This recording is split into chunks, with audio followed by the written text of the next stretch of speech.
Hey homeschoolers. So a lot of people this month are going to talk about just the things that they have a lot of gratitude toward. I am so grateful for language. And so I want to consider some of the gifts that language gives us. And as homeschooling parents, we have the ability to gift these great things to our children.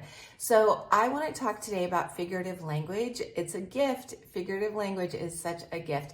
We've been working on narratives this month, and narrative writing lends itself to using lots of figurative language. Most people are pretty familiar with the simile when we compare two things with like or as, great, but there are other ones that are really fun too. Let's take personification, for example. This one's a gift. Personification is when we give people-like or person-like attributes to inanimate things. It's fall. You could talk about how the leaves danced their way to the ground as they fell from the trees. Now, we know that leaves don't really dance, but we've given them that personal trait that they do something that people can do. It's a fun one. So gift your homeschool experience this week by playing with some personification in the gift of figurative language. Right on.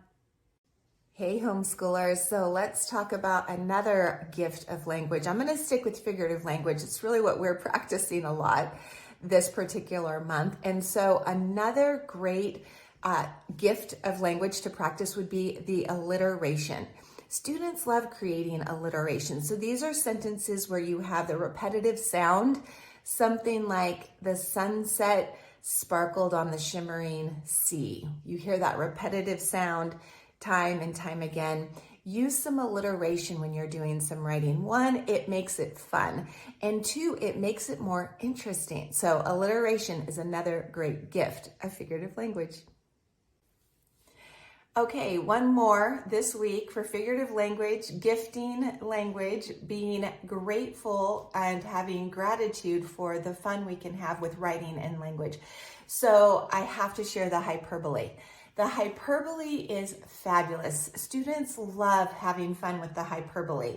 The hyperbole is when we exaggerate something, right? We kind of go hyper on it.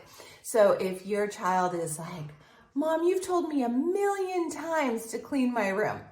Well, I know some of you are like, I've counted, it really was 1,000,000. Okay, maybe, but you get the idea. A hyperbole is anything where you're like, my backpack weighed a ton. We are exaggerating something to really get the feeling across. It's such a wonderful way to enhance writing, especially the narrative. So be sure to practice hyperboles. It's quite the gift. Right on.